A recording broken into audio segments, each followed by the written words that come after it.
অত্যন্ত সাধারণ ব্যাপার, মানে এটা মানে খুব ইজি টু আন্ডারস্ট্যান্ড। ফলে ওরা এই জিনিসটা মানে ওয়ান টাইপ অফ মানে মানে বলা যেটা ইনফিনিটিস কমপ্লেক্স আর কি, বুঝতে পেরেছো? যাই হোক, কিন্তু মিডিভেল পিরিয়ডের প্রশ্নের এত বৈচিত্র্য এবং এত ভ্যারাইটিস প্রশ্ন যে এই প্রশ্নগুলো কিন্তু তোমরা যদি একটু মানে ভালোভাবে না করো তাহলে খুব মুশকিল হয়ে যাবে।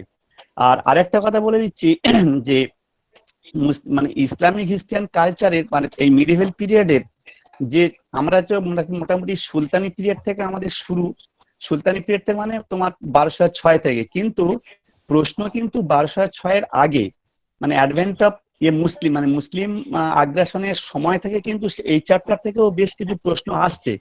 মানে আমাদের ওয়েস্ট বেঙ্গল ফরম্যাটে না হলেও যখন ইউপিএসসি ফরম্যাটে তোমরা প্রশ্ন দেখবে অনেক প্রশ্ন কিন্তু এখানে আসছে যেগুলো হচ্ছে 1206-এর আগে থেকে, মানে একদম ভারতবর্ষে প্রথম মুসলিম আক্রমণের সময় থেকে সেখান থেকে কিছু কিছু প্রশ্ন এখানে হয়ে যাচ্ছে। সেই জন্য আমি একদম পুরো প্রথম থেকে করছি। আচ্ছা, তোমরা লেখা শুরু করো, আমি বলে দিই, আর যখন বলবো তখন তোমরা দেখবে সব কথা তোমাদের লিখে করা যাবে না, কিছু কিছু কথা আছে তোমরা যদি পাশে নোট করে নাও সেটা তোমার পক্ষে সুবিধা হবে। কারণ ইতিহাসের সমস্ত প্রশ্ন লিখে হবে না, লিখে করানো যাবে না। এর অনেক কিছু প্রশ্ন আছে যেগুলো আমি তোমাদের মানে লেখাবার সময় বলবো, সেগুলো পাশে তোমরা নোট করে নেবে, নিলে তোমাদের সেটা পরবর্তীকালে তোমাদের কাজে দেবে। আচ্ছা, যাই হোক, ফার্স্ট পয়েন্ট করো। India's earliest contact with Islam came through Arab merchants on Malabar coast. India's earliest contact with Islam came through Arab merchants on Malabar coast. একটা কথা বলে দিই, তোমাদের দেখবে মানে একটা প্রশ্ন একবার ছিল, সেখানে বলছে যে ভারতবর্ষের প্রথম ইসলামের সঙ্গে কন্ট্যাক্ট হচ্ছে কাদের থ্রু দিয়ে। সেখানে 4টে অপশন করা হয়েছিল। 4টে অপশনের মধ্যে একটা বলা হচ্ছে তোমার মোহাম্মদ বিন কাসিম, আরেকটা হচ্ছে আরাবিয়ান মার্চেন্টস, আরেকটা হচ্ছে মোহাম্মদ ঘুরি, আরেকটা সুলতান মাহমুদ। বুঝতে পেরেছো? মোস্ট অফ দি স্টুডেন্টস তারা মোহাম্মদ বিন কাসিমকে অ্যান্সার করে, কিন্তু তা নয়। মোহাম্মদ বিন কাসিমের অনেক আগেও আরব মার্চেন্টসরা তারা কিন্তু এই মালাবার কোস্টে এসে তারা প্রথম ব্যবসা বাণিজ্য করে, এবং এখানে তারা মানে 712 তোমার সিন্ধু আক্রমণের আগে তারা অনেক আগে এখানে আসছে, এবং সেটা আমরা যদি মানে 630-এর দিকে প্রথম আমরা একটা দেখেছি, মানে এলিয়াট এবং তোমার ডাউসনের যে বই, সেখানে আমরা পাচ্ছি 630-এ মানে দিকে এরকম ভাবে মুসলিম জাহাজ আসছে আমাদের ইন্ডিয়াতে। কিন্তু কথা হচ্ছে যে এই যে মালাবারে যে সমস্ত মানে আরাবিয়ানরা এসে ব্যবসা বাণিজ্য করতো, ওরা ওখানে আস্তে আস্তে কেউ কিছু বসতি স্থাপন করে, ফলে ওরা তো আবার ভারতীয় মেয়েদের সঙ্গে মানে বৈবাহিক সূত্রে তারা আবদ্ধ হয়, এবং যার ফলে দেখবে তাদেরই লিনিয়েজ আজকে এখন মানে এই মুহূর্তে ভারতবর্ষে আমরা যাদেরকে বা তোমরা দেখবে তোমার মডার্ন হিস্ট্রিতে যখন তোমরা পড়বে, তোমার দেখবে তোমাদের ওই যে মালাবার কোস্টে যারা হচ্ছে ওদের কি বলে জানো, সেটা আমি ভুলে যাচ্ছি, ওই যাই হোক এখানে ওরা মানে প্রথম এস্টাবলিশড হয়েছিল। আচ্ছা, তারপরের পয়েন্টটা লেখো। First Arabian invasion in India, first Arabian invasion in India took place in 636 AD. First Arabian invasion in India took place in 636 AD. 636 AD during the period of Khalifa Umar. খলিফা উমর যখন ছিলেন, উমর হচ্ছে পয়গম্বর ইন্তেকাল করার পর, পয়গম্বর বলতে আমরা হযরত মুহাম্মদকে বুঝি, উনি মারা যাওয়ার পর ওনার 4জন যে প্রধান মানে সেনাপতি ছিলেন, তারা আস্তে আস্তে তারা মানে পরবর্তী মানে ক্রমান্বয়ে তারা খলিফা হয়েছিলেন, তাদেরকে বলা হয় খলিফা, আবু বকর, উমর, ওসমান এবং আলী। এই ওমরের সময়ে, তার মানে 634 থেকে 644, এইটা ছিল ওমরের টাইম পিরিয়ড। এই সময় 636 প্রথম একটা জাহাজ মানে সৈন্য সামন্ত নিয়ে তারা মানে উনি পাঠিয়েছিলেন এখানে আক্রমণ করার জন্য, কিন্তু যে কোনো কারণে হোক সে আক্রমণটা ফেলিওর হয়ে গেছিল। বুঝতে পেরেছো? এবারে নেক্সট পয়েন্ট করো, first successful Muslim invasion, in India took place in 712 AD. First successful Muslim invasion in India took place in 712 AD.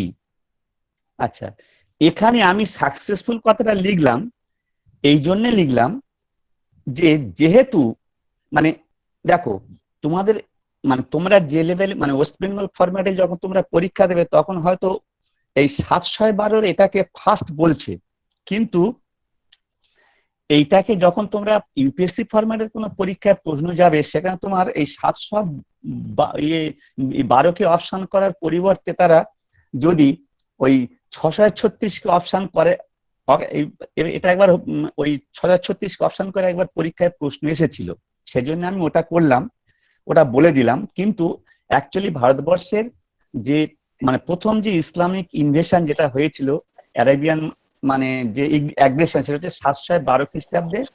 তারপরে লেখো Muhammad bin Qasim the general of Al Hajjaj,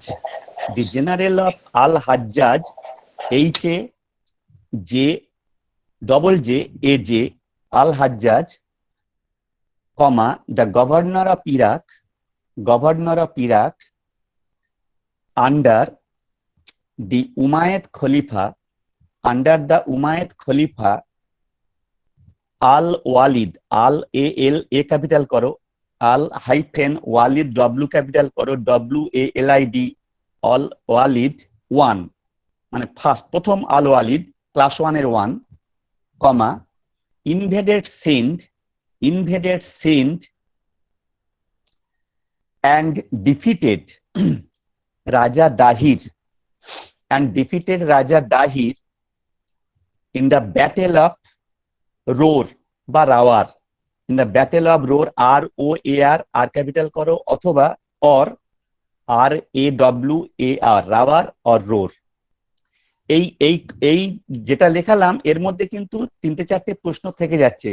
Mohammad bin Qasim, general of Al Hajjaj, the governor of Iraq under the Umayyad Khalifa al-Walid I invaded Sindh and defeated Raja Dahir in the battle of Rawar। এখানে Mohammad bin Qasim underline করো, আল Hajjaj underline করো, Iraq underline করো, উমায়েদ খলিফা underline করো, আল ওয়ালিদ আর কি, সিন্ধ রাজা Dahir, রাওয়ার।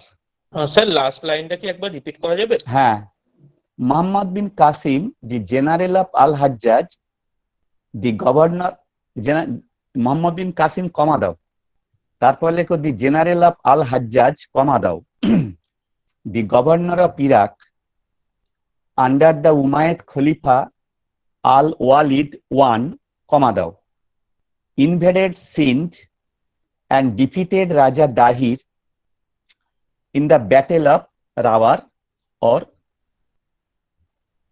Roar। Next point করো, Raja Dahir, comma original name Dahir Sen, Raja Dahir original name Dahir Sen of Pushkarana family,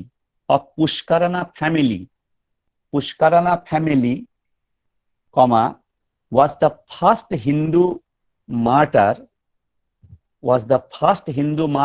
MARTYR, martyr in Muslim invasion। Raja Dahir, original name Dahir Sen, of Pushkarana family, was the first Hindu martyr in Muslim invasion। এখানে পুষ্কারানা ফ্যামিলিটাকে option করে একবার প্রশ্ন হয়েছে, মানে most of the students তারা জানে আরবদের সিন্ধু বিজয়ের সময় রাজা দাহিরকে মোহাম্মদ বিন কাসিম পরাস্ত করেছিলেন। প্রশ্ন এটা নয়, প্রশ্ন হয়েছিল যে দাহির কোন বংশের সন্তান ছিলেন বা দাহিরের ফ্যামিলির নামটা কি ছিল, বুঝতে পেরেছো? নেক্সট পয়েন্ট করো। আল্লাফি, ALLAFI, আল্লাফি, কমা দাও, an Arab commander, Allafi an Arab commander, আরবের সৈনিক। স্যার ফ্যামিলির নামটা একবার জানতে চাইছে। Pushkarana, Pushkarana, PUSHKARANA, Pushkarana, PUSHKARANA, Pushkarana family. Pushkarana ফ্যামিলিকে অপশন করে প্রশ্ন হয়েছিল। নেক্সট পয়েন্ট করো, যেটা বলছিলাম এবারে। Allafi, an Arab commander of Arab horsemen, Arab commander of Arab horsemen, আরবীয় আরব অশ্বারোহীদের যে জেনারেল একজন, তার নাম Allafi, horsemen, was the adviser of Raja Dahir, was the advisor of Raja Dahir, who fought on the side of Dahir also, who fought on the side of Dahir also, who fought on the side of Dahir also. Next point karo. During the time of Khalifa Mansur, during the time of Khalifa Mansur, the Arab scholars the Arab scholars carried with them to Baghdad, carried with them to Baghdad the Brahmo Siddhanto, Brahmo Siddhanto inverted comma মধ্যে একটা বইয়ের নাম Brahmo Siddhanto, and Khondo Khaddok, and Khondo Khaddok, খন্ড খাদ্যক, দুটো বইয়ের নাম কোটেশনের মধ্যে থাকবে, of Brahmagupta,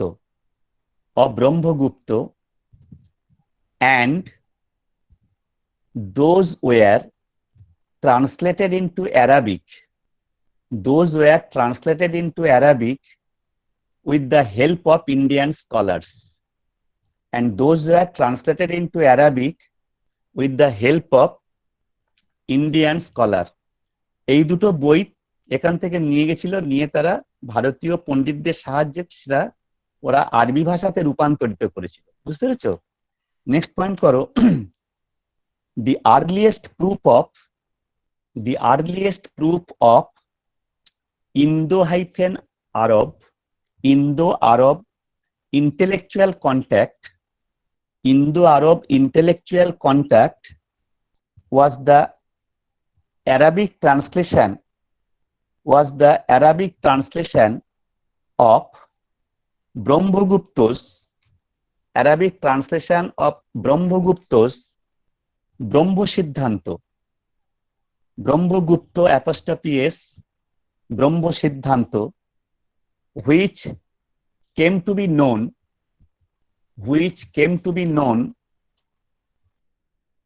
as Sindh Hind, inverted comma মধ্যে লেখো Sindh Hind, Sindh Hind, Sindh Hind, inverted comma মধ্যে দাও। নেক্সট, কালিলা ওয়া দিবমা, একটা অন্য টার্মের কালিলা, KALILAH, কালিলা স্পেস দাও, ওয়া WA, স্পেস দাও, ডিম্মা DIMNA, ডিমনা, কালিলা ওয়া ডিমনা, ইনভার্টেড কমার মধ্যে থাকবে বইটার নাম। is an Arabic version of the Panchatantra, is an Arabic version of the Panchatantra. পঞ্চতন্ত্রের আরবি ভাষার অনুবাদ হচ্ছে ওই কালিল্লা ই দিমনা, বুঝতে পেরেছো? পরীক্ষার প্রশ্ন ছিল। নেক্সট পয়েন্ট করো। The source of Arab conquest of Sindh, the source of Arab conquest of Sindh is written in Chachnama. Written in Chachnama. Sir এই লাইনটা একটু রিপিট করতে বলছে স্যার, আগের আগের লাইনটা হ্যাঁ স্যার। কালিল্লা ওয়া দিন্না, KALILAH, কালিল্লা হাইফেন দাও। তোমাদের স্পেস বলেছি, তোমরা ঠিক বুঝতে পারছো না। কালিল্লা হাইফেন দাও, ওয়া WA ওয়া হাইফেন দাও, দিমনা DIMNA, কালিল্লা ওয়া দিমনা। ইনভার্টেড কমার মধ্যে থাকবে এই বইটার নাম। is an Arabic version of the Panchatantra, পঞ্চতন্ত্রের নাম শুনেছে কি কেউ? জিজ্ঞেস করো তো। তোমরা পঞ্চতন্ত্রের নাম শুনেছো? হ্যাঁ হ্যাঁ স্যার, পঞ্চতন্ত্রের লেখা কার লেখা Panchatantra?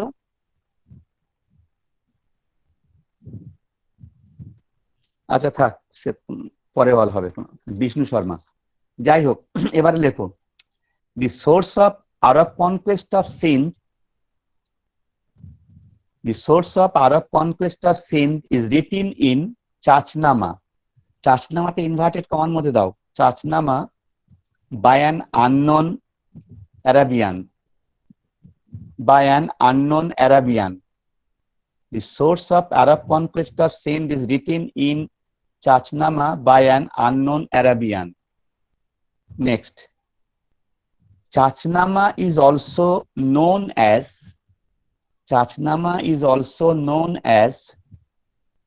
Fatehnama, FATEHNAMA, Fatehnama Sindh. Fatehnama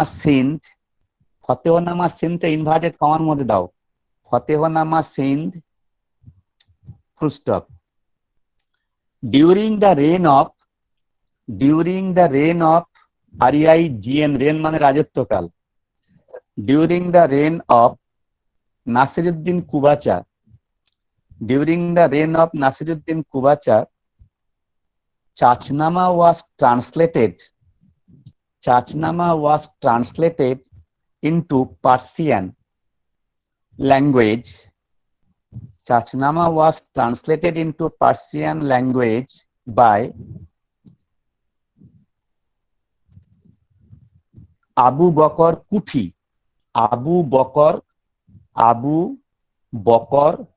KUFI, and dedicated to Kubacha.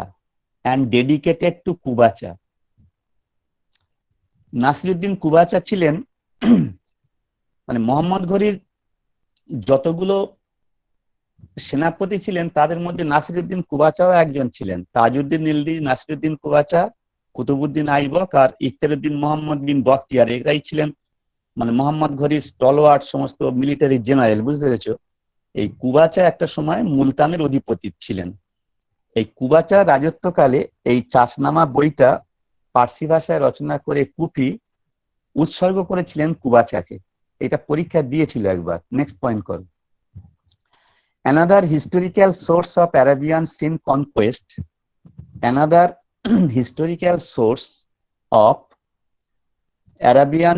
conquest, is Tariq-i-Sindh, TARIQ,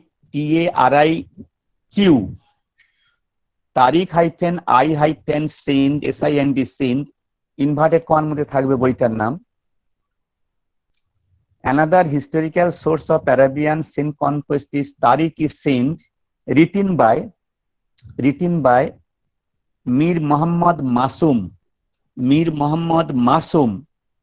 in 1600 AD. Mir Muhammad Masum in 1600 AD. Next, during Batapi Chalukyan ruler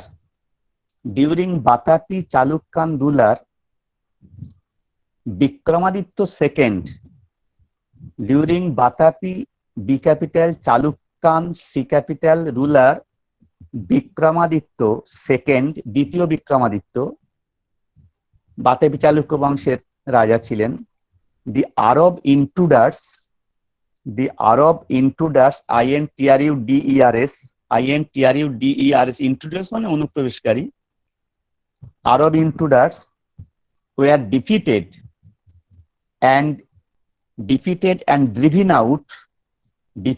and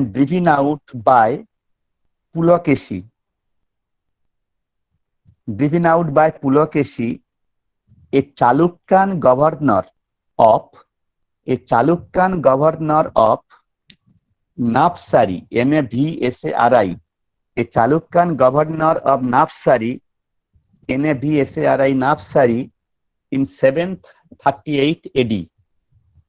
738 AD. Next. Sir এই লাইনটা আবার একটু repeat করতে বলছে। আচ্ছা। During Batati Chalukyan ruler Vikramaditya II, the Arab intruders, INTRUDERS intruders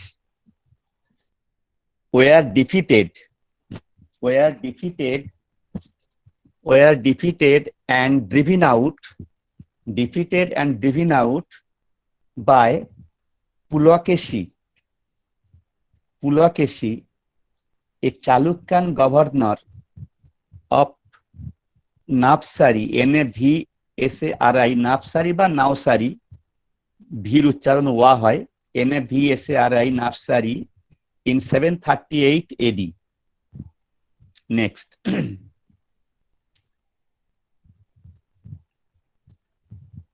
Jizya and the rule of Khalifa. Jizya and the rule of Khalifa were first time introduced in India. By Muhammad bin Qasim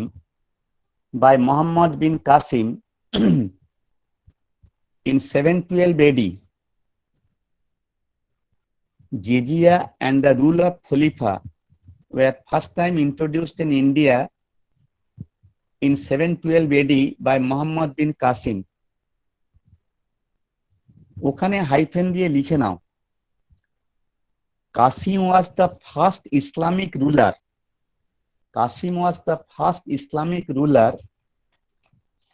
To impose jizya. Qasim was the first Islamic ruler to impose jizya. শোনো, জিজিয়া নিয়ে একটু সমস্যা আছে, বুঝতে পেরেছো? জিজিয়া হচ্ছে মানে ভারতবর্ষে জিজিয়া প্রথম প্রবর্তন করে কে, এই নিয়ে কতগুলো মানে অনেক রকমের বিতর্কিত সমস্ত সব মন্তব্য আছে। কিন্তু আসল কথা হচ্ছে ভারতবর্ষে কিন্তু প্রথম জিজিয়ার প্রবর্তন হয় সিন্ধু দেশে, এবং সেখানে মানে মোহাম্মদ বিন কাসিম জিজিয়া প্রথম ইমপ্লিমেন্ট করেছিলেন, বুঝতে পেরেছ? এবং আরেকবার প্রশ্নও দিয়েছিল এটা, আর এর সঙ্গে আরেকটা প্রশ্ন দিয়েছিল যে ভারতবর্ষে প্রথম কবে খলিফার শাসন শুরু হয় বা মানে প্রবর্তিত হয়, সেটাও কিন্তু এই 712 বা 71 বা মোহাম্মদ বিন কাসিম, যেহেতু ওই যে আমি যে খলিফার নাম দিয়ে বললাম তারই নির্দেশে আল হাজ্জাজ তার জামাই ছিলেন মোহাম্মদ বিন কাসিম, ওকে পাঠিয়েছিলেন, বুঝতে পেরেছো? আর সুলতানি পর্বে কিন্তু ভারতবর্ষে প্রথম জিজিয়া ইমপ্লিমেন্ট হচ্ছে কুতুবউদ্দিন আইবকের দ্বারা। আবার এটার আবার যদি আরেকটু যদি তোমরা মানে হও, তাহলে অ্যাকচুয়ালি জিজিয়া প্রথম মানে ইন্ডিয়ান সাবকন্টিনেন্টে মানে আরবদের বাদ দিয়ে আর কি মোহাম্মদ ঘুরি কিন্তু জিজিয়াটা প্রথম অ্যাপ্লাই করেছিলেন, এবং তিনি মানে ভারতবর্ষে যে তার যে দীর্ঘমেয়াদী যে যুদ্ধে ব্যাপৃত ছিলেন, সেই যুদ্ধের খরচ এবং সৈন্যদের বেতন দানের জন্য তিনি মানে দিল্লি এবং মডার্ন মানে নর্থ ইউপি বা মানে রাজস্থানের এই সমস্ত জায়গায় উনি মানে জিজিয়ার থেকে টাকা আদায় করার মানে কাজ করেছিলেন, এ তথ্য পাওয়া যায়, বুঝতে পেরেছো? ফলে মোহাম্মদ ঘুরি যেটা শুরু করে গেছিলেন সেইটা ভারতবর্ষের সুলতান হিসাবে প্রথম আমরা দেখছি মানে কুতুবউদ্দিন আইবক সেটাই মানে ফলো আপ করছেন। এবং শুধু কুতুবউদ্দিন আইবক নয়, তার পরবর্তীকালে এগুলো চলেই আসছে। কিন্তু মানে মানে এটা তোমার বলবন বা ইলতুৎমিশের সময় এই জিজিয়া আদায় করার ক্ষেত্রে ওরা একটু মানে কম মানে চাপ দিত, কিন্তু জিজিয়া প্রদানে ফেলিওর হলে সাংঘাতিক রকম ভাবে পানিশমেন্ট দেওয়া হতো হিন্দুদেরকে। সেটা হচ্ছে তোমার মানে খলজিদের শেষের দিকে যে সমস্ত শাসকরা আসেন তারা কিন্তু খুব টর্চার করে এই জিজিয়া মানে তার আদায় করত। এবং সেখানে আমরা এমনও নিদর্শন দেখি যে জিজিয়া যদি ঠিক মতো সে যে না দিতে পারতো, তাকে 12 বছরের জন্য তাকে মানে দাসত্ব এনস্লেভমেন্টে তাদেরকে ফেলে দেওয়া হতো। 12 বছর তাদের দাসত্বের মানে দাস হিসেবে তাদেরকে মানে ইয়ে করে দেওয়া হতো, বুঝতে পেরেছো? এবং এটা তোমার এই জিজিয়ার প্রথম শর্ত কি, অ্যাকচুয়ালি জিজিয়া জিনিসটা কি? জিজিয়ার হচ্ছে মুসলিম শাসিত এই রাষ্ট্রে বা রাজ্যে অমুসলিম প্রজা যারা থাকবে তাদের তাদের হচ্ছে যুদ্ধে অংশগ্রহণের বাধ্যতা থেকে তাদের রেহাই দেওয়ার শর্তে তাদের কাছ থেকে একটা অ্যামাউন্টের টাকা আদায় করা হতো। মানে ইসলামিক রাষ্ট্রে অমুসলিম প্রজা, এই অমুসলিম প্রজা বলতে ভারতবর্ষের ক্ষেত্রে তোমার হচ্ছে মানে হিন্দু, বৌদ্ধ, জৈন। কিন্তু এখানে তোমরা আর একটা কথা মনে রাখবে, মানে ইসলামিক রাজনৈতিক ক্ষেত্রে একটা খুব সাংঘাতিক একটা মানে হচ্ছে যে মানে প্রথম ভারতবর্ষেই প্রথম হচ্ছে মানে খ্রিস্টান এবং হিব্রু ছাড়া অন্য সম্প্রদায়ের উপরে জিজিয়া ফার্স্ট টাইম ইমপ্লিমেন্ট হয়। কারণ মানে ইসলাম ধর্মের আবির্ভাবের পরে যখন ইউরোপে যখন মানে তোমার মুসলিম সাম্রাজ্য বা মুসলিম আক্রমণ যখন এস্টাবলিশড হয়েছিল, সেখান থেকে খ্রিস্টান এবং হিব্রুরাই ছিল প্রথম তাদের জিজিয়া তাদের ক্ষেত্রে আদায় করা হতো। ভারতবর্ষের ক্ষেত্রে এই প্রথম মানে তোমার খ্রিস্টান এবং হিব্রু ব্যতীত অন্য সম্প্রদায় হিন্দু বা বৌদ্ধ বা জৈনদের উপর প্রথমে এটা হচ্ছে। আর জিজিয়াটা হচ্ছে মানে ইসলামিক শাসিত রাষ্ট্রে অমুসলিম প্রজা, মানে মুসলিম প্রজা নয় এরকম প্রজাদের যুদ্ধে অংশগ্রহণের বাধ্যতা থেকে তাদের রেহাই দেওয়া হতো। তার পরিবর্তে তাদের কাছ থেকে একটা টাকা আদায় করা হতো। এবার টাকাটা আদায় করার এবার স্ট্যান্ডার্ড আছে। যারা সমাজে খুব উচ্চবিত্তের মানে অনেক টাকা পয়সার মালিক, মানে যাদের এস্টাবলিশ, তাদের কাছে থেকে নেওয়া হতো বছরে 48 দিরহাম। ধরো আমি দিরহামটাকে যদি টাকাই বলি, 48 দিরহাম। তার পরের স্টেজে যে আছে অর্থনৈতিক দিক থেকে, তার কাছ থেকে নেওয়া হবে 24 দিরহাম। তারপরের যে মানে অর্থনৈতিক দিক থেকে সংগতিপন্ন লোক, তার কাছ থেকে নেওয়া হতো 12 দিরহাম। এই 12 দিরহামের পরে কিন্তু আর কারোর কাছ থেকে মানে নেওয়া হতো না, তোমার জিজিয়া নেওয়া হতো না, বুঝতে পেরেছো?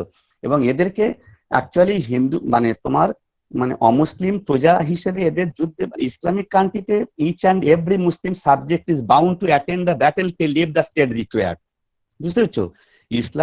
ইসলামিক মানে রাজকীয় বৃত্তে আমরা দেখেছি, যদি রাষ্ট্র যদি মানে মনে করে বা যদি সংকটের মধ্যে পড়ে, তাহলে প্রত্যেক প্রজাই সেখানে সৈন্য এবং তার প্রত্যেক প্রজাই সেখানে তারা হচ্ছে সৈনিক হিসেবে যুদ্ধে অংশগ্রহণের তাদের একটা বাধ্যতা থাকে। সেটা হচ্ছে অমুসলিম প্রজাদের ক্ষেত্রে সেই বাধ্যতা থেকে রেহাই দেওয়া হতো। তার পরিবর্তে তাদের কাছ থেকে যে ট্যাক্সটা, এটা হচ্ছে জিজিয়া। জিজিয়ার আসল মানে ব্যাখ্যা কিন্তু এইটা। এবারে এটা হচ্ছে ভারতবর্ষ বলো বা ইউরোপে বলো, এখানে মানে ব্যবহারের ইয়েতে এটা হচ্ছে অনেক রকমের ধর্মীয় কর হিসাবে এটাকে পরবর্তীকালে আমরা রূপান্তরিত হয়ে দেখি, সেটা অন্য ব্যাপার, পরবর্তীকালে তো আমরা আলোচনায় আসবো। আর যাই হোক, জিজিয়া সম্পর্কে মোটামুটি একটা কমন একটা আইডিয়া তোমাদের দেওয়া হলো। এরপরে লেখো, বলো কে কি বলতে চাইছিল মনে হচ্ছে। স্যার অনেকে জিজ্ঞেস করছে জিজিয়া ফার্স্ট প্রবর্তন কে করেন আর কে তুলে দেন? ওই যে বললাম আমি এতক্ষণ বললাম কি জিজিয়া ফার্স্ট প্রবর্তন করে, এখানে তোমার অপশন যেমন আসবে যদি তোমার মোহাম্মদ বিন কাসিমকে অপশন যদি করে, তাহলে মোহাম্মদ বিন কাসিম। আবার সুলতানি পর্বে যদি প্রথম যদি ইমপ্লিমেন্ট করার কথা হয়, সেখানে কুতুবউদ্দিন আইবককে ইমপ্লিমেন্ট করা মানে করা হবে। কারণ মোহাম্মদ ঘড়িত ভারতবর্ষের সুলতানি সাম্রাজ্যের মানে পথ দেখিয়ে গেছেন, তিনি তো এখানে এস্টাবলিশ করেননি, এটা এস্টাবলিশটা করেছে হচ্ছে কুতুবউদ্দিন আইবক। এবং কুতুবউদ্দিন আইবক মানে মোহাম্মদ ঘড়ির কাছ থেকে মানে যেটা পেয়েছিলেন সেইটাই তিনি চালিয়ে গেছিলেন। বুঝতে পেরেছো? আর এটা হচ্ছে মানে মুঘল আমলে ইট was first time implemented by Babur in 1529। বুঝতে পেরেছো? তারপরে ওখানে আবার অনেক ব্যাপার আছে, সে তোমার আকবর এটাকে আবার কিছুটা মানে তুলে দিচ্ছেন, আবার ইম্পোজ করছেন, এই অনেক ব্যাপার আছে। ভারতবর্ষে প্রথম যদি মানে জিজিয়া ইমপ্লিমেন্টেশনের ব্যাপার হয়, এখানে তোমার অপশন দেখতে হবে। যদি মোহাম্মদ বিন কাসিম থাকে তাহলে মোহাম্মদ বিন কাসিম, যদি কুতুবুদ্দিন আইবক থাকে কুতুবুদ্দিন আইবক। বুঝতে পেরেছো? এই হচ্ছে ব্যাপার। আচ্ছা, তারপরে লেখো আলাপতিগিন, ALPTGIN,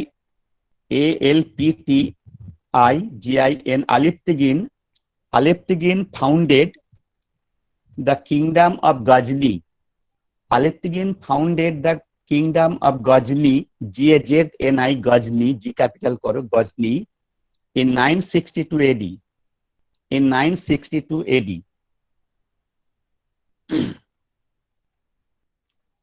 Next point koro, Aleptigin was succeeded by his slave and son-in-law Sobuktigin,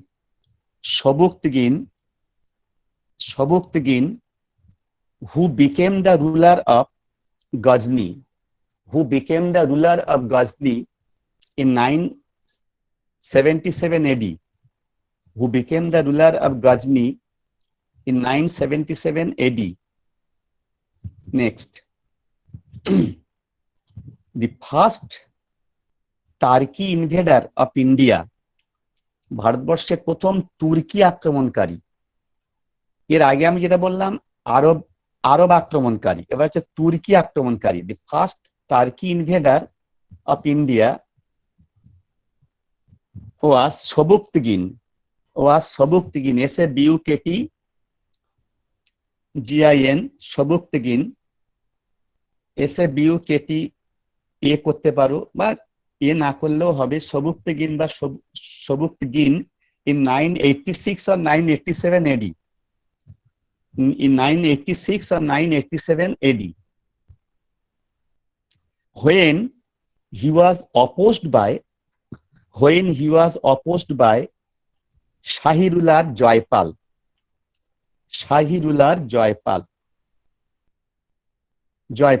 Next, after the death of Sobuktigin,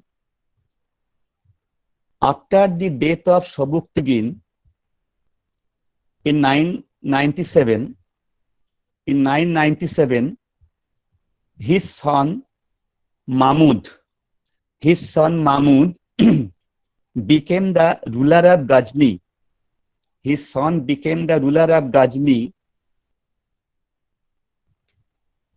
When he was 27 years old.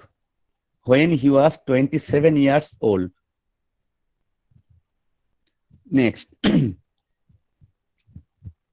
Mahmud invaded India. Mahmud কিন্তু এখন সুলতান মাহমুদ হবে না, এখনো তিনি সুলতান হননি, ওকে সুলতান উপাধি খলিফা দিয়েছেন তারপর থেকে। He was the first Muslim who adopted বা who got the title Sultan from khalifa. বুঝতে পেরেছো? এখন কিন্তু উনি শুধু Mahmud invaded India 17 times in between 17 bar in between 1000-1027 AD, 1000-1027 AD, 1000 থেকে 1027 মধ্যে তিনি 17 বার ভারতবর্ষ আক্রমণ করেছিলেন। এটা খুব বহুল জানা তথ্য আর কি। নেক্সট পয়েন্ট করো। His first invasion was against Hindu Shahi ruler.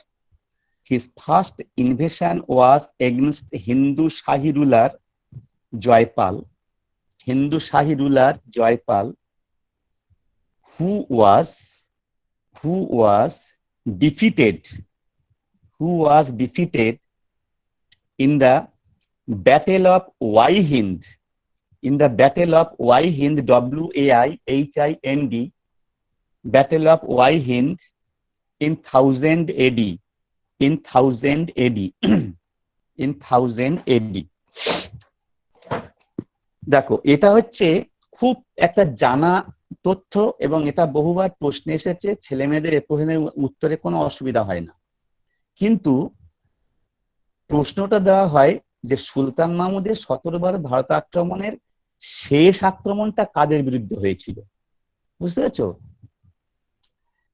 লেখো হিজ লাস্ট ইনভেশন, হিজ এই রাখি হ্যাঁ স্যার। রাখি হ্যাঁ। আমি না আমি আমি অভিষেক বাবুকে বোধহয় বলেছিলাম যে লিঙ্কটা পাঠাতে, উনি বোধহয় আমাকে এ করছেন, তুমি পারলোনাকে একটু ফোন করে বলে দাও, অসুবিধা হবে না, দীপন সব ব্যবস্থা করবে, কোন ওনাকে চিন্তা ভাবনা করতে হবে না, দীপন আমাকে বলে দিয়েছে, বুঝতে পারছো? এটা স্যারকে একটু বলে দাও। আচ্ছা ঠিক আছে। হ্যাঁ।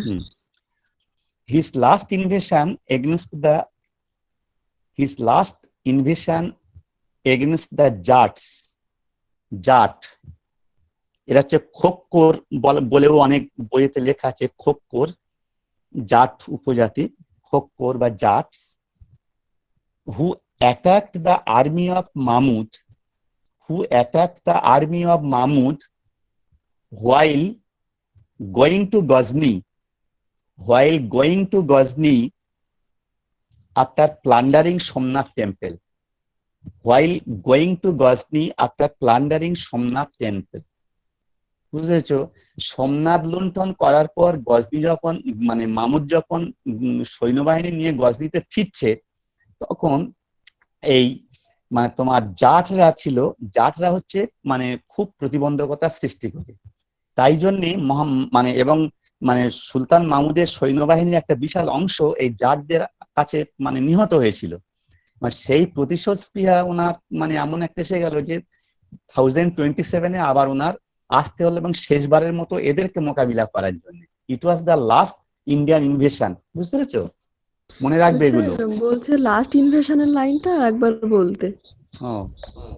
Last invasion against the Jats was, last invasion against the Jats, last invasion was করে দাও against the Jats, last invasion was against the Jats who attacked the army, who এই জাটস পর্যন্ত তোমাদের হচ্ছে তোমাদের জানার দরকার, জাটস পর্যন্ত যে তার শেষ আক্রমণটা কাদের বিরুদ্ধে।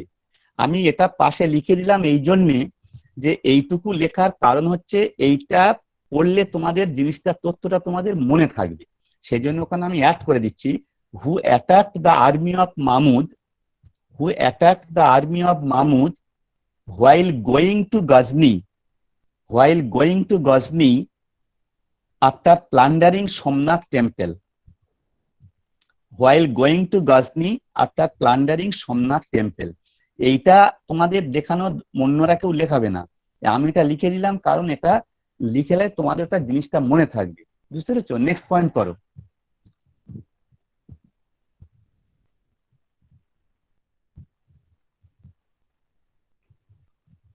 সুলতান Mahmud plundered, Sultan Mahmud plundered the Somnath temple, Sultan Mahmud plundered the Somnath temple dedicated to Somnath temple dedicated to Lord Shiva, dedicated to Lord Shiva in Kathiawar, in Kathiawar oblique Patan, oblique Patan, Kathiawar oblique Patan, Gujarat, Gujarat in his 16th 16th Indian invasion, in his 16th Indian invasion in 1025, in 1025 AD, when the ruler of Gujarat was, when the ruler of Gujarat was Bhim I of Chalukyan dynasty, Bhim I of Chalukyan dynasty oblique Solanki dynasty, Solanki Rajput, Chalukyan dynasty oblique Solanki dynasty, Chalukyan বা সোলাঙ্কি একই। Next point করো। His Somnath invasion, his Somnath invasion was appreciated. His Somnath invasion was appreciated by, his Somnath invasion was appreciated by Khalifa Al Qadir Billah, Al-Qadir Qadir Qadir Billah BILLH, B capital করো, BILLAH Billah, Al Qadir Billah, and called him as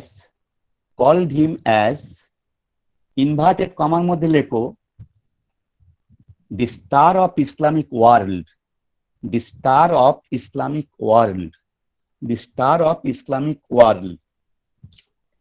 এইটাকে option করে একবার প্রশ্ন করা হয়েছিল। Next point করো। Sultan Mahmud is known as Butshikan or idol destroyer. বাদশিকানটা inverted কমার মধ্যে দাও, BUTSIKAN, Butshikan, or idol destroyer, মূর্তি ভঙ্গকারী, বাদশিকান। এটা খুব জানা তথ্য, কিন্তু যেটা প্রশ্ন হয়েছে মানে তোমাদের পাজেল করার প্রশ্ন, সেটা হচ্ছে লিখে নাও Mahmud as Butshikan or idol destroyer is mentioned in the writings of Firista, FIRISTA, ফিরিস্তা একজন বিখ্যাত মুসলিম হিস্টোরিয়ান, ফিরিস্তা সমকালীন। Mahmud as Butshikan or idol মানে মধ্যযুগের একজন বিখ্যাত ঐতিহাসিক হচ্ছে ফিরিস্তা। Mahmud or as Batsikan or idol destroyer is mentioned in the writings of Firista, hyphen down. But Dr. Habib and Dr. Nizami, NIZAMI, Nizami rejected it. এই তথ্যটা বাতিল করেছেন। প্রশ্ন হচ্ছে যে তোমরা তো সুলতান মাহমুদকে বাদশিকান বলে সবাই জানো, প্রশ্ন ওটা নয়। প্রশ্ন হচ্ছে বাদশিকান তাকে কে বলেছে, মানে কোন ঐতিহাসিক তাকে বাদশিকান বলেছেন? ফিরিস্তা। আবার এইটাকে আবার মানে ঘুরিয়ে বলা হচ্ছে যে তার মানে ফিরিস্তার বাদশিকান তত্ত্ব কে খারিজ করেছেন? মোহাম্মদ হাবিব, ডক্টর মোহাম্মদ হাবিব, মানে ডক্টর হাবিব মানে মোহাম্মদ হাবিব, মানে তোমার ইরফান হাবিবের নাম শুনেছো কিনা জানি না, ইরফান হাবিবের বাবা, মানে আলিগড় ইউনিভার্সিটির history head of the department ছিলেন এক সময়। আবার ইরফান হাবিব তোমার আলিগড় ইউনিভার্সিটির মাস্টারমশাই। তা ওই মোহাম্মদ হাবিব এবং নিজামি, ডক্টর নিজামি, এদের বই হচ্ছে কম্প্রিহেন্সিভ হিস্ট্রি অফ ইন্ডিয়া বলে একটা বিখ্যাত বই, বুঝতে পারছো? সেই বইয়েতে ওনারা মন্তব্য করেছেন, এই বাদশিকানকে বলার ক্ষেত্রে আপত্তি জানিয়েছেন আর কি। এখন ঘটনা হচ্ছে এখানে সুলতান মাহমুদ সম্পর্কে একটা কথা বলার দরকার। সুলতান মাহমুদ হচ্ছে মানে লোকটা চরিত্রটা বড় সাংঘাতিক, মানে খুব মানে কিরকম বলতো মানে মিক্সড।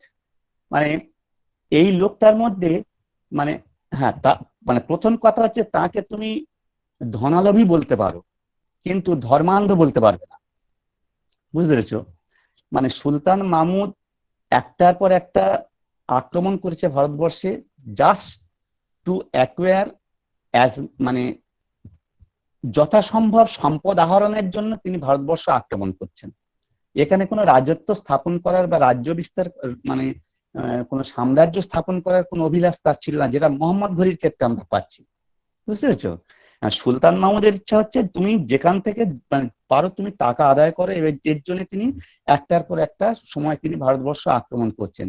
এবং দেখা যাচ্ছে তিনি মানে ভারতবর্ষে তিনি তার আক্রমণের জায়গাগুলো হয়ে যাচ্ছে সব হিন্দু মানে মন্দির টন্দির গুলো। এখন এটার ব্যাপারটা হচ্ছে যে তিনি এটাতে তার যতটা না দোষ, তার তার থেকে বোধহয় কম দোষ আমাদের ভারতবর্ষের রাজাদের নয়। কারণ অ্যাকচুয়ালি তিনি যেখানে টাকা পেয়েছেন সেখানে তিনি হাত দিয়েছেন। এখন ভারতবর্ষের এই মন্দিরগুলো তো এক একটা মানে সম্পদের একটা মানে পীঠস্থান, সেজন্য তার মন্দিরে হাত পড়েছে। এবং কিন্তু এই লোকটার সম্পর্কে আমি একটাও ইনস্ট্যান্স আমরা পাইনি যে তিনি কোনো একজন হিন্দুকে তিনি ধর্মান্তরিত করেছে। স্যার বইটার নামটা কি একবার বলবেন? কোনটা? ওই ওই ইরফান হাবিব এই ইয়ের বইটা, ওই তোমার নিজামিয়ার হাবিবের বইটার নাম? হ্যাঁ হ্যাঁ স্যার, হ্যাঁ স্যার। ওটা comprehensive history of India, comprehensive history of India, বুঝতে পেরেছো? এখন মানে তাকে তুমি ধনালবী বলো, কিন্তু ধর্মান্ধ বলা যাবে না, কারণ তিনি কোনো মানে হিন্দুকে ইসলাম ধর্মে দীক্ষা দিয়েছেন এরকম কোন ইনস্ট্যান্স নেই। আবার মানে শুধু তাই নয়, তার সৈন্যবাহিনীতে একটা হিন্দু রেজিমেন্ট ছিল, বুঝতে পেরেছো? মানে হিন্দু একটা মানে সৈনিকদের একটা রেজিমেন্ট ছিল। সেই হিন্দু রেজিমেন্টটার নাম হচ্ছে তোমার সালারি হিন্দানি, সালারি হিন্দানি, আমি লেখাবো। আবার শুধু তাই নয়, গজনিতে তিনি মানে তার গজনি সাম্রাজ্য একটা হিন্দুদের বসবাস করার একটা আলাদা অঞ্চল ছিল, সেখানে হিন্দুরা স্বাধীনভাবে তাদের ধর্ম পালনের সর্বৈব অধিকার তারা পেতেন, এ নিদর্শনও আছে, বুঝতে পেরেছো? ফলে তাকে তুমি মানে ধনলোভী বলো, কিন্তু ধর্মান্ধ বলা যাবে না। আর এই যে বাদশিকান কথাটা এটা হচ্ছে কারা বলছে? বাদশিকান হচ্ছে যারা মানে গোঁড়াপন্থী মুসলিম, তারা দেখছে যে আরে মানে সুলতান মাহমুদ তো একটার পর একটা হিন্দু মন্দির ভাঙছে, এটা খুব just it is one type of মানে glory on account of Muslim invader. সেজন্য যারা রক্ষণশীল তারা কিন্তু মানে তাকে বাদশিকান বলে খুব নিজেদের গর্ব অনুভব করার চেষ্টা করছেন। কিন্তু মানে অনেকে আবার যারা ঠিক বিপরীত মনস্ক, তারা বলতে আবার সুলতান মাহমুদকে, বিশেষ করে মোহাম্মদ হাবিব টাবি, এরা মানে সুলতান মাহমুদকে হচ্ছে মানে ইসলামের ঘর শত্রু, গৃহশত্রু বলে এ করছেন। কারণ ইসলাম শব্দের অর্থ হচ্ছে শান্তি। এই ইসলাম শব্দের অর্থ শান্তি, এই শান্তি কথাটা বহুভাবে বিঘ্নিত হয়েছে সুলতান মাহমুদের এই মানে নির্যাতন বা এই যে সমস্ত অপরিমিত মানে ধ্বংসাত্মক বা লুণ্ঠন প্রবৃত্তির জন্য ভারতবর্ষে ইসলামের একটা খারাপ ইমেজ এসে গেছে। এই জন্যে যারা একটু লিবারাল মানে মুসলিম, তারা কিন্তু সুলতান মাহমুদ এর জন্য ক্ষমা করেননি, তারা তাকে একদম মানে ইসলামের গৃহশত্রু বা ঘর শত্রু বলে মানে উল্লেখ করেছেন, বুঝতে পেরেছো?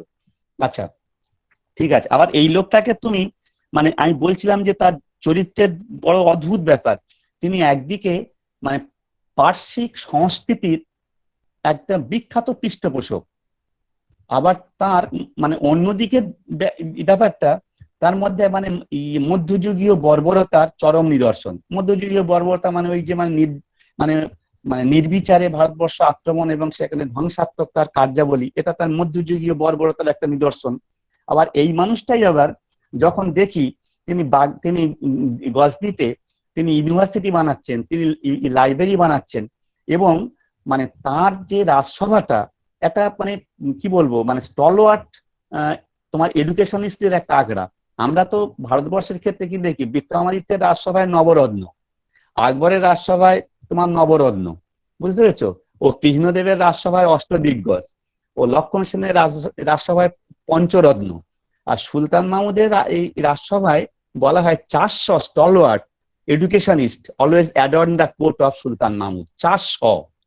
তার মধ্যে কে ছিল, কে মানে তার মধ্যে ছিল তোমার ফিরদৌসি, অলবেরুনি, উদবি, আনসারি, বৈহাকি, মানে এক একটা মানে দিগ্গজ, বুঝতে পেরেছো? এবং ওনার কাজ ছিল কি মানে পৃথিবীর যেখানে মানে যেখানে যেখানে আক্রমণ করেছেন সেখান থেকে সম্পদ আহরণ করেছেন, আর সেখানে যতগুলো যে সমস্ত মানে খুব ভালো ভালো মানুষ যাদের মানে তোমার মেধা এবং বুদ্ধি আছে তাদেরকে পিক আপ করেছেন। একটা ঘটনা শুনে রাখো, সুলতান মাহমুদের সঙ্গী হিসাবে আমরা অলবেরুনিকে ভারতে আসতে দেখি, বুঝতে পেরেছো? এটা কিন্তু অলবেরুনিকে মানে বন্ধু হিসেবে এনেছেন তা কিন্তু নয়, অলবেরুনিকে শাস্তি দেওয়া হয়েছিল। কিসের শাস্তি? না সেই সময় ইবন সিনা বা আবি সিনা ছিলেন মানে বেস্ট সায়েন্টিস্ট, বিখ্যাত মানে বিজ্ঞানী।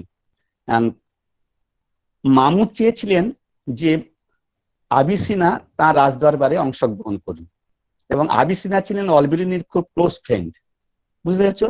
এখন আবিসিনাকে যখন প্রপোজালটা দেওয়া হয়েছে, উনি একদম নাকচ করে, বিজ্ঞানীরা একটু পাগলাটে হয় তো, একদম বলেছে না না ও সমস্ত মানে আমার ও সমস্ত ইচ্ছা টিচ্ছা নেই।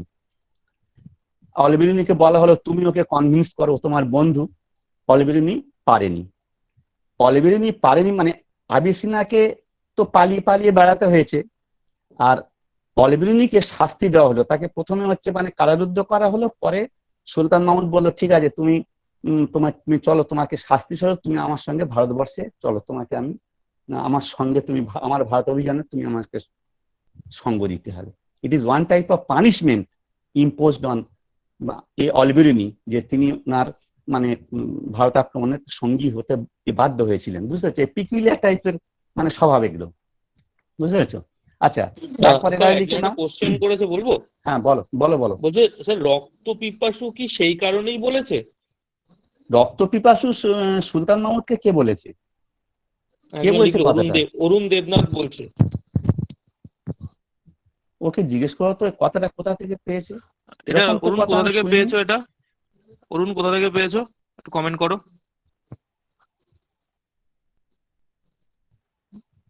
আচ্ছা, কোনো কমেন্ট করছে না স্যার।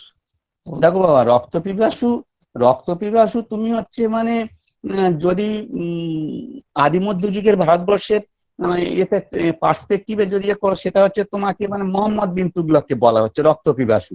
এবং সেটাও বলা হয়েছে, এটা অবশ্যই অন্যায়। মোহাম্মদ বিন তুগলক যখন দিল্লি থেকে দৌলতাবাদের রাজধানী যখন ট্রান্সফার করছেন, তখন হাসান ইসামি তখন মানে বিখ্যাত ঐতিহাসিক ছিলেন সমকালীন।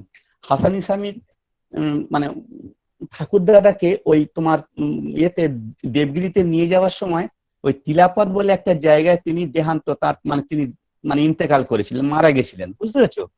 এই এই এই অপরাধে মানে হাসান ইসামি কখনোই হচ্ছে মানে তোমার মোহাম্মদ বিন তুগলককে ক্ষমা করতে পারেনি, তাই জন্য তার ইতিহাসে তিনি লিখলেন রক্ত পিপাসু, বুঝতে পেরেছো? আর মোহাম্মদ বিন তুগলককে পাগল বানিয়েছে, মানে পাগল কথাটা আসতে জিয়াউদ্দিন বরানির হিস্ট্রিতে। জিয়াউদ্দিন বরানি যখন মানে মোহাম্মদ বিন তুগলক বলল যে জন্ম হোক যথাযথ, কর্ম হোক ভালো, তুমি যেখানেই জন্মাও, তুমি পাঁকে জন্মাও বা তুমি পদ্মে জন্মাও, তোমার যদি যোগ্যতা থাকে তোমাকে আমি সরকারি কাজে নিয়োগ করব। চিন্তা করে দেখো, ত্রয়োদশ শতাব্দীর একটা মধ্যযুগীয় ভারতবর্ষের একজন সুলতান, তিনি বলছেন যে তোমার যদি কোয়ালিটি থাকে তোমাকে আমি সরকারি পদে আমি নিযুক্ত করব।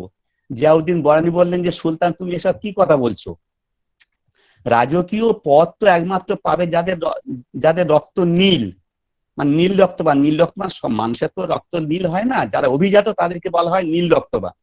সুতরাং অভিজাত ছাড়া বলছে আমি সাত পুরুষের আমরা অভিজাত, আমাদের বংশের সাত পুরুষ ধরে সমস্ত এইরকম ধরনের মানে উচ্চবিত্তের উচ্চ বর্ণের উচ্চ বর্গের মানুষ যারা, তারা সরকারি পদে চাকরি করবে। আপনি যত ছোট লোককে ধরে সরকারি পদে দিচ্ছেন। মোহাম্মদ বিন তুগলক বলে ও সমস্ত কথা আমি শুনতে চাই না, যদি তার যোগ্যতা থাকে he is entitled to admit in the post of government service, বুঝতে পেরেছো? জিয়াউদ্দিন বরানির ইতিহাসে লেখা হলো মোহাম্মদ বিন তুগলকের মস্তিষ্ক বিকৃতি ঘটিয়াছে। তাহলে মোহাম্মদ বিন তুগলক পাগল হলো, ওদিকে মোহাম্মদ বিন তুগলক মানে রক্ত পিপাসু হয়ে গেল। অ্যাকচুয়ালি মোহাম্মদ বিন তুগলক তো তা নয়। মোহাম্মদ বিন তুগলক তো মানে ভারতবর্ষের ইতিহাসে শুধু নয়, মানে পৃথিবীর ইতিহাসে ওই রকম অত পণ্ডিত, মানে ওই রকম পণ্ডিত ধরনের সুলতান বা সম্রাট বা রাজা কতজন এসেছে, তো মানে সাদা চোখে দেখা যাবে না, মাইক্রোস্কোপ ব্যবহার করতে হবে, বুঝতে পেরেছো? সরস্বতী ঠাকুরের বরপুত্র বলে যদি কিছু থাকে সেটা হচ্ছে মোহাম্মদ বিন তুগলক।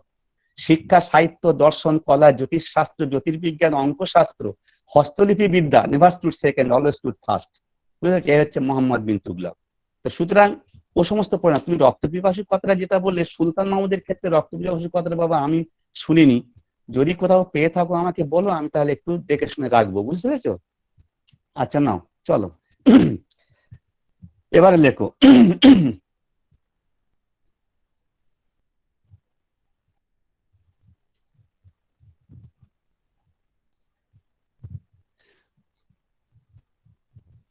লেখো, Sultan Mahmud was a great patron Sultan Mahmud was a great patron of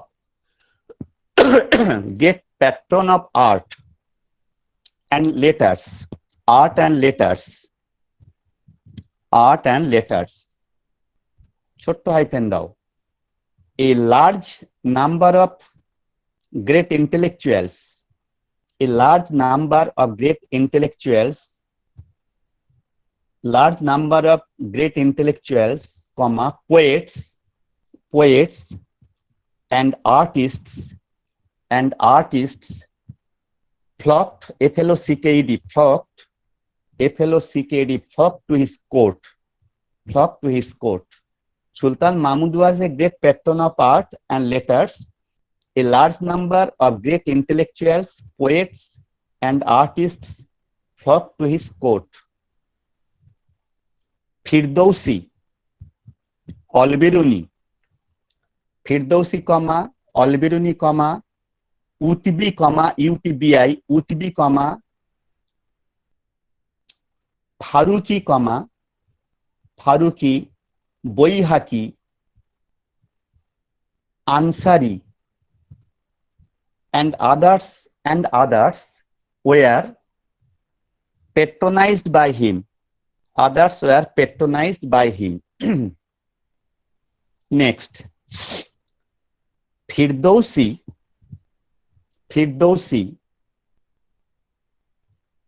who has been described as, comma দাও, Homer of the East, Homer of the East, প্রাচ্যের হোমার বলা হতো ফিরদৌসিকে, হোমার অফ দ্য ইস্ট, কথাটা inverted কমার মধ্যে দাও, Homer of the East was the author of Shahnama, was the author of Shahnama, শাহনামাটা ইনভার্টেড কমার মধ্যে দাও, বইয়ের নাম Shahnama, which is one of the best pieces of literature, which is one of the best pieces of literature, which is one of the best pieces of literature. দেখো এই প্রসঙ্গে একটা কথা বলে রাখি, সুলতান মাহমুদ না খুব অর্থপিশাচ লোক, জানো তো, মানে এত মানে ও সম্পর্কে শোনা যাচ্ছে, যেটা মানে আমরা পড়ছি হ্যাভেলের বই টই থেকে পড়ছি, উনি এই শাহনামা গ্রন্থ রচনা করার জন্য ওনাকে 60,000 মানে মিসকাল গোল্ড, মানে গোল্ড রুপি 60,000 স্বর্ণ মুদ্রা দেওয়ার জন্য প্রতিষ্ঠিত হয়েছিলেন। এবং অ্যাকচুয়ালি শাহনামা গ্রন্থটা শুধু মাত্র যে মানে তোমার ফিরদৌসিকে অমরত্ব দান করেছে তা নয়, এর সঙ্গে সঙ্গে কিন্তু সুলতান মাহমুদকেও অমরত্ব দান করেছে, বুঝতে পেরেছো? এখন এই গ্রন্থটা রচনা করার জন্য সুলতান মাহমুদ মানে কমিট করেছিলেন যে তুমি যদি এরকম সৃষ্টি করতে পারো তাহলে তোমাকে আমি 60,000 স্বর্ণ মুদ্রা দেবো, মিসকাল গোল্ড মানে ওদের পেতে আর কি। এবং বইটা লেখা হয়ে যাওয়ার পরে 60,000 স্বর্ণ মুদ্রার পরিবর্তে 60,000 রৌপ্য মুদ্রা দিচ্ছে, বুঝতে পেরেছো? এতেই মানে শাহনামা ইয়ে তোমার ফিরদৌসি একদম রাগ টাগ করে ওনার রাজ দরবার থেকে চলে যাচ্ছে। এবং শোনা এবং এটা মানে এরকম বলা হয় যে মানে সুলতান মাহমুদ মানে এত অর্থবৃদ্ধ মানসিকতা, অর্থবৃদ্ধ গয়রি ধয়দন্ত হজ, তোমরা ডব্লিউবিসিএস এর সব অ্যাসপারেন্ট বাংলা ভালো করে শুনবে, অর্থবৃদ্ধ মানে হচ্ছে শকুন, বুঝতে পেরেছো? মানে অর্থপিশাচ মানসিকতা, যা তাকে এরকম অর্থবৃদ্ধ বলা হয়, মানে এতটাই অর্থপিশাচ ছিলেন যে তার মানে ইন্তেকাল করার সময় তিনি বলছেন যে যত সম্পদ আছে সব নাকি তার মানে ওই শিয়রে এনে সমস্ত মানে স্টোর করতে হয়েছিল, বুঝতে পেরেছো?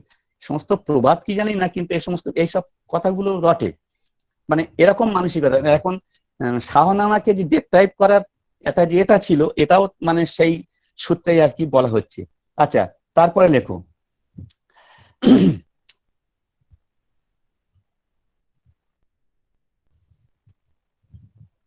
his other court poet, ওটা মানে শাহনামা সম্পর্কে হলো, এটা আরেকটা মানে সভাকবি, other court poet Farrukhi, poets করে দাও, প্লুরাল করে দাও, poets Farrukhi and Unsuri categorized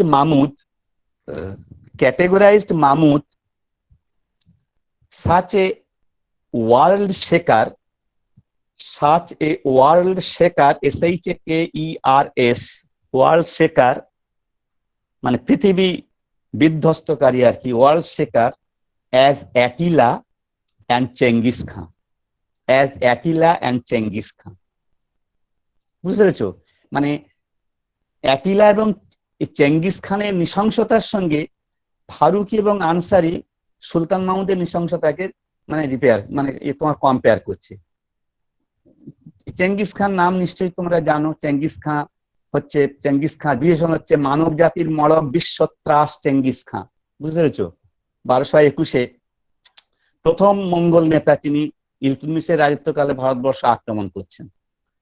তার অভিযান, তার বিশেষণ হচ্ছে মানব জাতির মড়ক। মড়ক মানে হচ্ছে নিশ্চয়ই এখন যেটা হচ্ছে আর কি, মানব জাতির মড়ক বিশ্বত্রাস চেঙ্গিস খান। এইটাই মানে এইভাবে চেঙ্গিস খানকে উপমা মানে করা হয়। আর অ্যাটিলা হচ্ছে কিরকম জানো? ইউরোপের একজন বিখ্যাত নৃশংস মানে শাসক। অ্যাটিলার একটা তোমার নৃশংসতার একটা উদাহরণ দিচ্ছি। পূর্ণবয়স্ক হাতিকে টানতে টানতে পাহাড়ের চূড়ায় তোলা হতো। বুঝতে পেরেছো? পাহাড়ের চূড়ায় তুলে সেই হাতিটাকে ওপর থেকে ছেড়ে দেওয়া হতো। এবার সেই হাতিটা ওই কাদার তালের মতো রোল করতে করতে করতে করতে পাহাড়ের নিচে এসে মারা যেত। এটাই দেখেই ওনার মানে বিজাতির একটা আনন্দ হতো। বুঝতে পেরেছো? এ হচ্ছে অ্যাটিলা।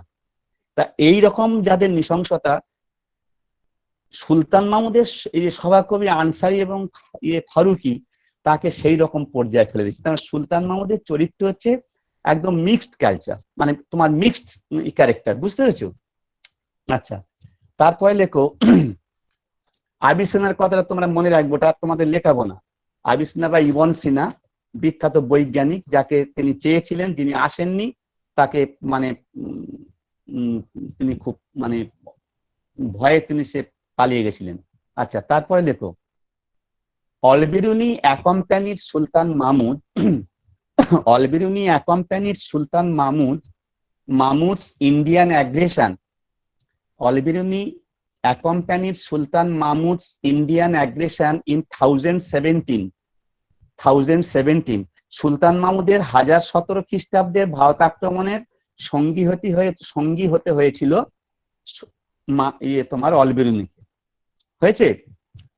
এইখানে একটা কথা তোমরা মনে রাখবে, তোমরা তো কম্পিটিটিভ ফিল্ডে পড়াশোনা করতে এসছো। এখানে প্রশ্নের যখন যেটা একই, তাই আমি বোধহয় তোমাদের একটা মানে তোমাদের প্রথম একটা ক্লাসে আমি তোমাদের বলেছিলাম যে একই ধরনের যে সমস্ত এগুলো এক জায়গায় রাখবে। এই অলবিরুনি সুলতান মাহমুদের সঙ্গে এসেছিলেন, ঘড়ির সঙ্গে এসেছিলেন তোমার হচ্ছে হাসান নিজামি। বুঝতে পেরেছো? ইলতুৎমিশের সঙ্গী হয়েছিলেন গুজরাট আক্রমণের সময় আমির খসরু। ঠিক আছে? আকবর যখন কাবুল আক্রমণ করতে যাচ্ছেন তখন তার সঙ্গী হচ্ছেন ফাদার মনসারেট। বুঝতে পেরেছো? আবার শাহজাহান যখন লাহোর এবং কাশ্মীরে যাচ্ছে তখন তার সঙ্গী হচ্ছেন বার্দিয়ে। আওরঙ্গজেবের যখন তার মানে শরীরের স্বাস্থ্যোদ্ধারের জন্য যখন কাশ্মীরে যাচ্ছেন তখন তার সঙ্গী হচ্ছেন ওই বার্দিয়ে। যেগুলো হয়তো যুগ বা সময়টা হয়তো আলাদা হচ্ছে, কিন্তু সেম টাইপ অফ অ্যান্সার, একই ধরনের অ্যান্সার হওয়ার জন্য এই ধরনের প্রশ্নগুলোকে ফার্স্ট ব্র্যাকেটে রেখে একটা জায়গায় রাখলে হবে কি বলতো, একটা জায়গায় চোখ দিলে পরপর গুলো এগুলো তোমাদের মনে এসে যাবে। এইগুলো টিপস, এগুলো বুঝতে হবে। এগুলো মানে যারা মানে এই সমস্ত পড়াশোনা করছে তাদের এগুলো ধরে নিতে হবে। নেক্সট পয়েন্ট করো। Al-Biruni composed the famous book Kitab-ul Hind.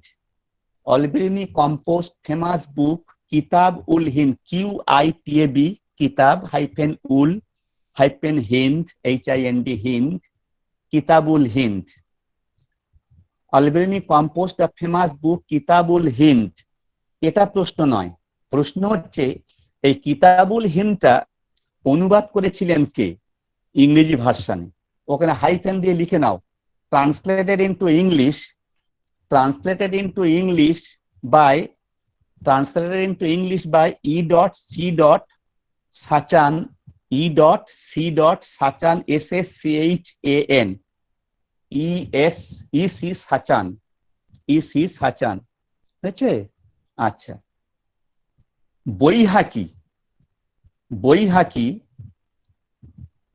another writer in the court of মামুদের রাজদরবারের আরেকজন লেখক বৈহাকি another writer in the court of Mahmud has been described by Lenpool.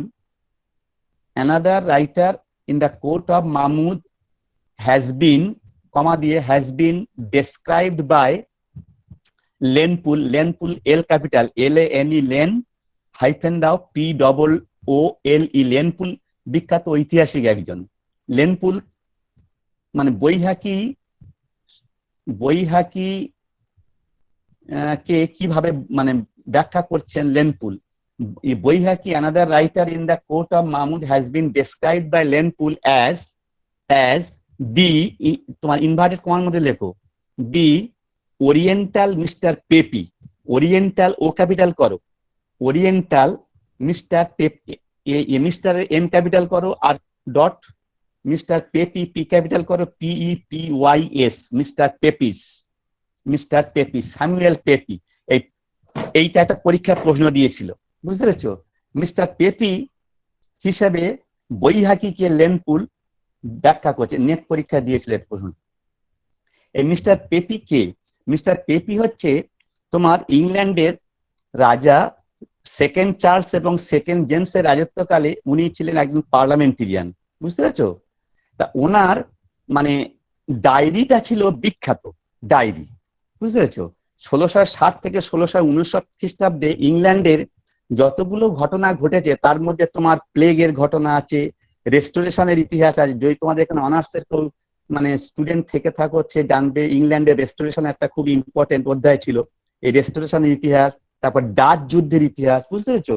এই সমস্ত ঘটনাগুলো আনুপঙ্খিক ভাবে তিনি ওই ডায়েরিতে লিপিবদ্ধ করেছিলেন। সেই সূত্রে মানে স্যামুয়েল পেপি খুব বিখ্যাত হয়ে গেছিলেন, বুঝতে পেরেছো? ঠিক সেই রকম ভাবে বৈহাকির যে মানে তথ্য সংগ্রহ বা তথ্য তিনি লিপিবদ্ধ করে গেছেন, সেই জন্যে লেনপুল বৈহাকিকে প্রাচ্যের তোমার পেপি, মিস্টার পেপি হিসাবে মানে আখ্যা দিয়েছেন, বুঝতে পেরেছো? আচ্ছা, তারপরে করো।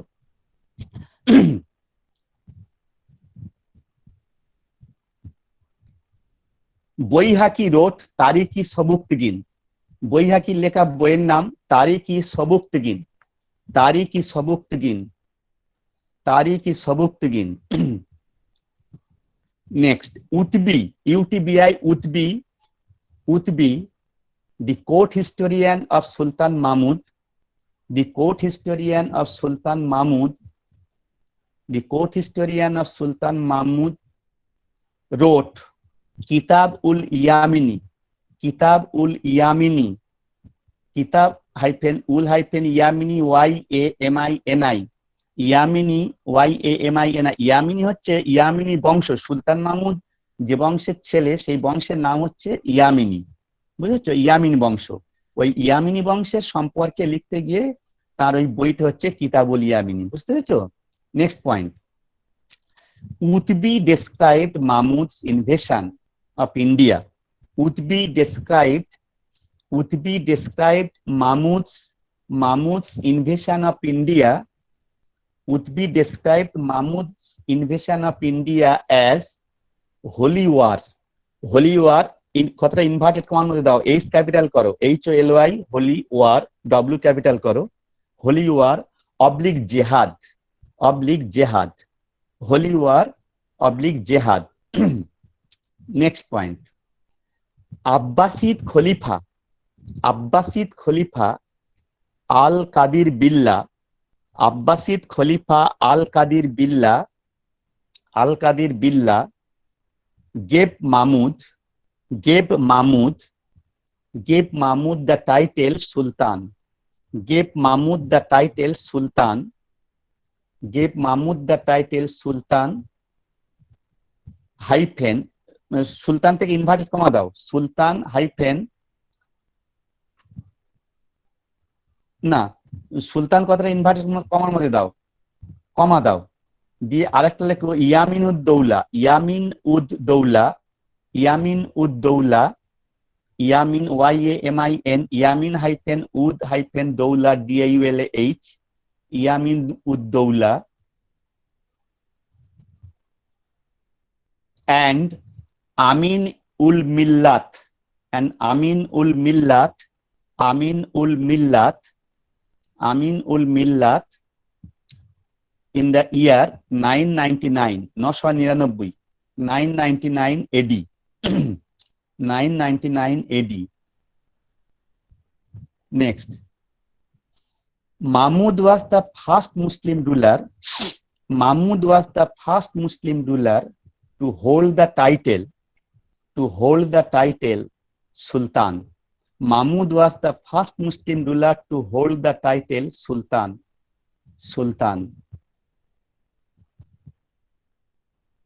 Next, Professor Muhammad Habib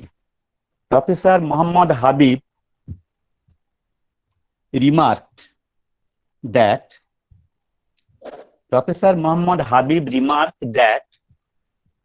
there was no imposition of jizya, on non-Muslim. There was no imposition of jizya on non-Muslims during the reign of Mahmud,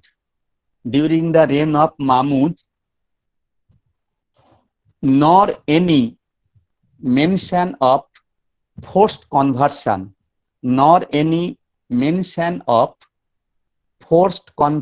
forced conversionটা ইনভার্টেড কমার মধ্যে দাও, forced conversion, nor any mention of forced conversion.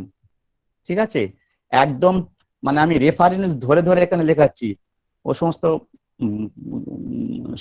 কোনো কোনো মানে problem কিছু নেই, বুঝতে পেরেছো? আচ্ছা, তারপরে লেখো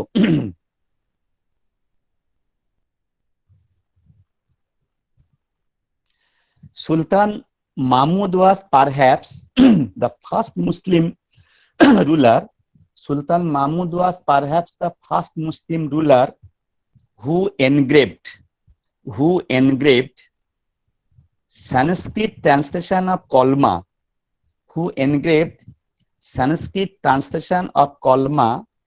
on his coin. Sanskrit translation of Kalma টা ইনভার্টেড কমার মধ্যে দাও, QALMA, Kalma, on his coin in 1016 AD. কলমার সংস্কৃত অনুবাদ 1016 খ্রিস্টাব্দে সুলতান মাহমুদ, সম্ভবত প্রথম মুসলমান শাসক যিনি তার মুদ্রাতে উৎকীর্ণ করেছিলেন। কলমা কি জানো তো সব? কলমার কি এটা জানো? কলমা হচ্ছে একটা মন্ত্র। জিজ্ঞেস করতে কলমা কি? কলমা হচ্ছে একটা মন্ত্র, মানে মানে মুসলিম ধর্মাবলম্বী যে লা ইলাহা ইল্লাল্লাহ মুহাম্মদ রাসূলুল্লাহ, বুঝতে পেরেছো? এই কথাটার একটা ইয়ে আছে, লা ইলাহা ইল্লাল্লাহ, there is nothing except Allah, and Muhammad Rasulullah, Muhammad is the last messenger। এই হচ্ছে মোট কথাটা। এইটা এই আমাদের হিন্দুদের ওং মন্ত্র, ওং হচ্ছে আমাদের পরমেশ্বর পরম ব্রহ্ম, একমেবা দ্বিতীয়ম, তিনি এক অদ্বিতীয়, বুঝতে পেরেছো? হিন্দুদের ক্ষেত্রে ওং এর যেরকম গুরুত্ব, মুসলিমদের ক্ষেত্রে লা ইলাহা ইল্লাল্লাহ, দেয়ার ইজ নাথিং এক্সেপ্ট আল্লাহ, আল্লাহ ছাড়া কেউ নেই, একই ব্যাপার, একই কথা। কিন্তু আমাদের হচ্ছে মানুষ তো, আমাদের হচ্ছে যে যখন যাকে যেরকম ভাবে ইন্ধন দেয় তাতে করে সব মানে আমরা বিপথে চালিত হই। কথা কিন্তু ধর্ম, কিন্তু ধর্মের সমস্ত ধর্মেরই কিন্তু এক, তাদের মানে মূল এটা কিন্তু এক, ঠিক আছে? যাই হোক, এইসব নিয়ে এখনো আলোচনা করা যাবে না, যুগ খুব খারাপ, বুঝতে পেরেছো?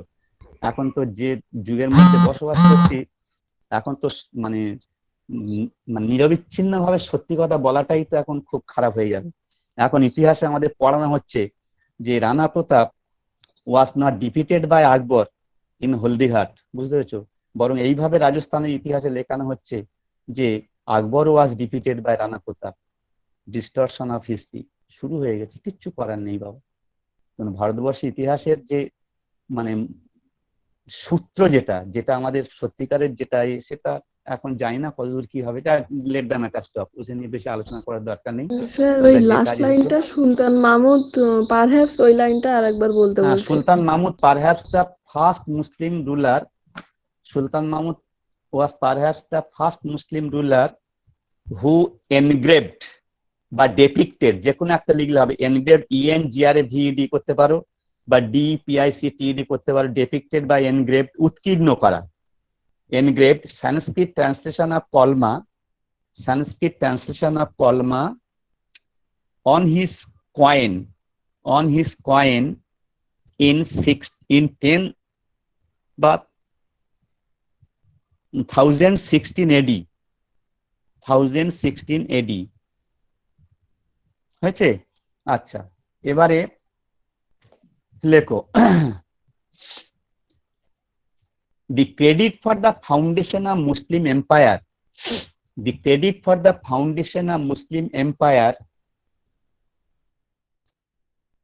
in India is bestowed on, the credit for the foundation of Muslim empire in India is bestowed on BESTOWED,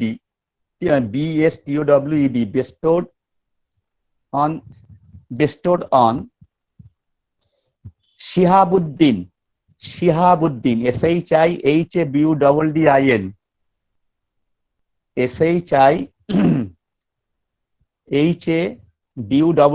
Shihabuddin Muhammad, also known as Muizuddin,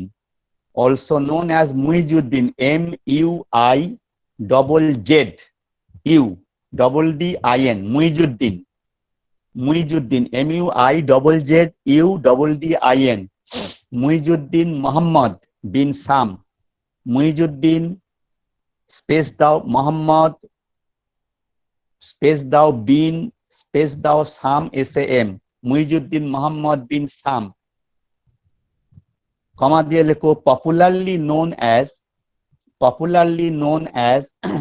Muhammad Ghori, popularly known as Muhammad Ghori, Mohammad ঘড়ির হচ্ছে প্রকৃত নাম শিহাবুদ্দিন মোহাম্মদ এবং মুইজুদ্দিন মোহাম্মদ বিন সাম, বুঝতে পেরেছো? Next point কর।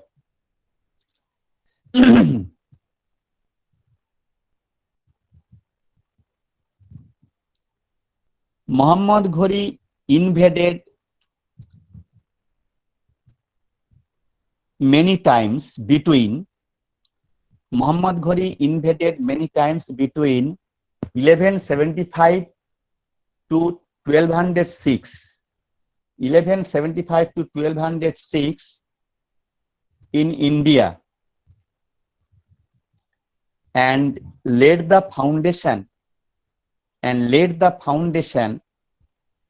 of Muslim rule in this country, and laid the foundation of Muslim rule in this country. সুলতান মাহমুদ শুধু টাকা বের করে নিয়ে চলে গেল, টাকা সংগ্রহ করে নিয়ে চলে গেল, বুঝতে পেরেছো? মোহাম্মদ ঘড়ি কিন্তু এখানে মুসলিম রাজত্ব প্রতিষ্ঠার অভিপ্রায় নিয়ে তিনি এসেছিলেন। ঠিক আছে, নেক্সট পয়েন্ট কর। ইন 1175 মোহাম্মদ ঘড়ি, in 1175 মোহাম্মদ ঘড়ি led his first expedition against Multan,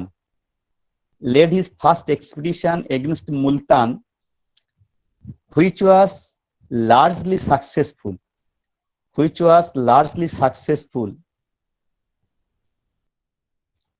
Hyphen thou, in the same campaign he captured Uch, UTCH, from the Bhatti Rajput. In the same campaign he captured Uch, UTCH, from the Bhatti Rajput. Next. In 1178 Muhammad Ghori attacked Gujarat, but he was defeated by the Chalukyan ruler of Gujarat Solanki Bhimdev II. Gujarat Solanki Bhimdev II in the Battle of Kayadara. Kayadara, Kayadara, ব্র্যাকেটে লিখে নাও, near Mount Abu. অনেকে আবার এটাকে Mount আবুর যুদ্ধ বলে, বুঝতে পেরেছো? যার জন্য দুটো লিখে দিলাম।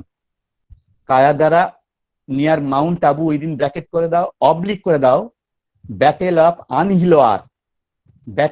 আনহিলওয়ার বা Anhilbar, ANHILBER, Anhilbar, battle of আনহিলবার।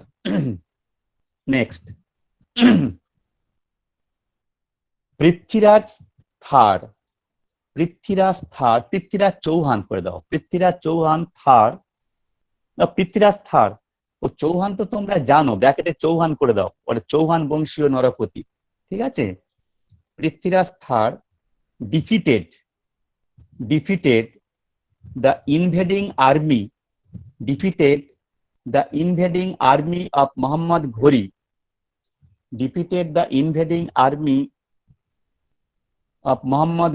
in the Battle of Tarain,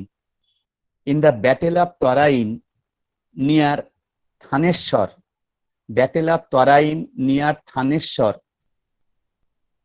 In 1191. Next, ওই যুদ্ধটাকে তরাইনের যুদ্ধ বলে, আবার থানেশ্বরেরও যুদ্ধ বলা হয়, বুঝতে পেরেছো? মনে রাখবে। In the second battle of Tarain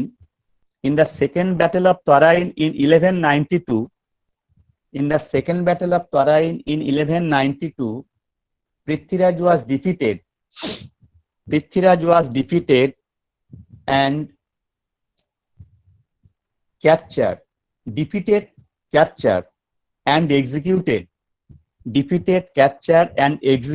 by Muhammad Ghori.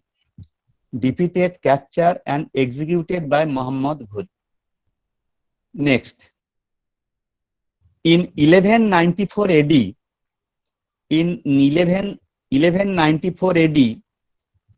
Muhammad Ghori defeated Joychandra, the ruler of Kanauj of Garhwal dynasty, GAHADAVAL,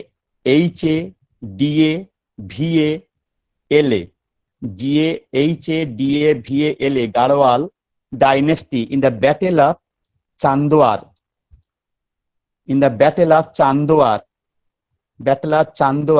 খুব ইম্পর্টেন্ট, এটা পরীক্ষা প্রশ্ন দেয়। চান্দোয়ার, ছোট্ট হাইফেন দাও। He was the last Rajput king to be defeated.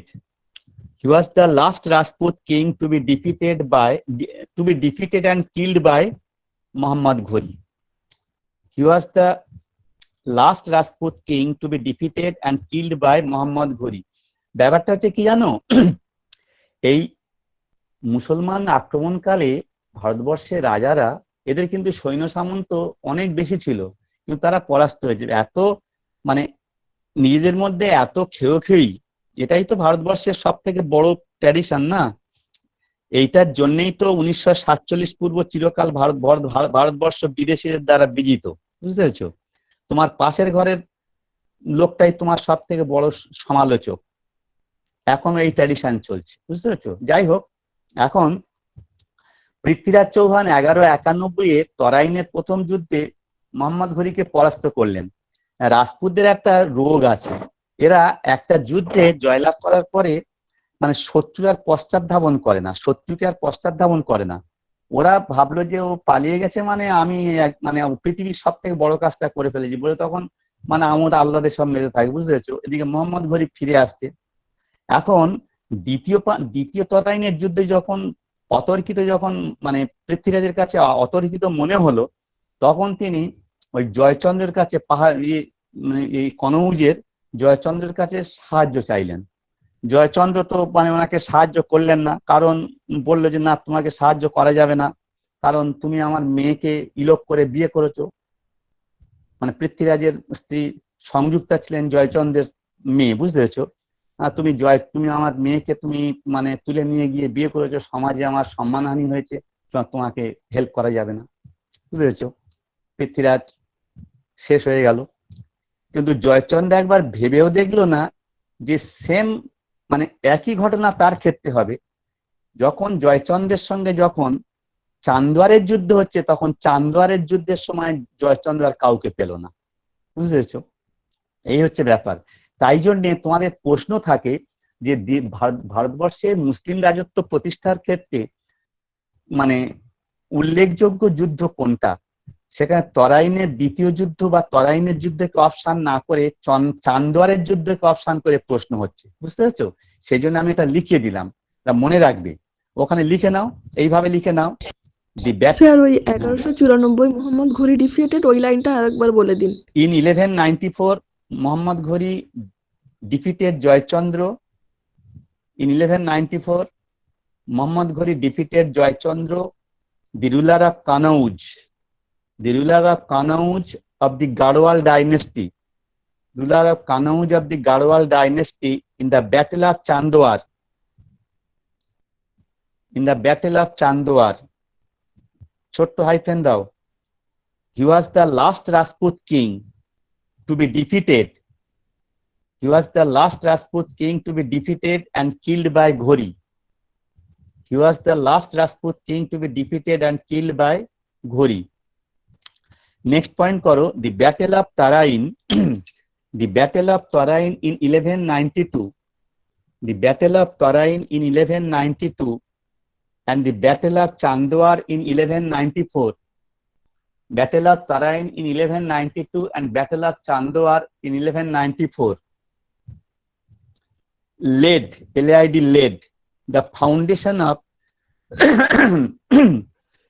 laid the foundation of Turkish rule, Turkish, Turkey, Turkish, Turkish rule in northern India, Turkish rule in northern India, Turkish rule in northern India. ঠিক আছে? After this invasion, Qutbuddin Aibak was made the viceroy of Muhammad Ghori. Qutbuddin Aibak was made the viceroy of Muhammad Ghori. Next, while going back to Ghazni, Muhammad Ghori was killed.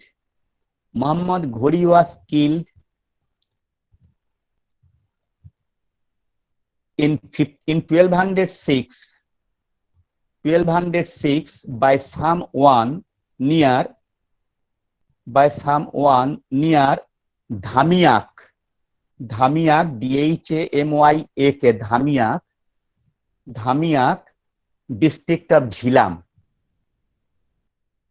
Dhamiak Jhelum ডিস্ট্রিক্টে 1200 মানে তোমার এই চান্দুয়ারের যুদ্ধের পরে উনি মানে ওনার যতগুলো কৃতদাস ছিল তাদের মধ্যে উনি সব থেকে সিনিয়র মোস্ট ছিলেন হচ্ছে তাজউদ্দিন ইলদিজ, আর সব থেকে ফেভারিট ছিলেন হচ্ছে কুতুবুদ্দিন আইবক, বুঝতে পেরেছো? কুতুবুদ্দিন আইবকের কাছে দায়িত্ব দিয়ে তোমাকে আমি আমার রিপ্রেজেন্টেটিভ হিসেবে রেখে গেলাম, তুমি এইগুলো দেখভাল করো, আমি একটু গজনি থেকে ঘুরে আসি। ওই গজনিতে ঘুরে আসতে গিয়েই ওকে রাস্তায় মানে স্ট্যাপ করে মেরে দেওয়া হলো, বুঝতে পেরেছো? ধামিয়াক। এই 1206টা হচ্ছে খুব ইম্পর্টেন্ট ইয়ার, বুঝতে পেরেছো? ওই 1206-তে মোহাম্মদ ঘুরি মারা গেলেন, কেমন?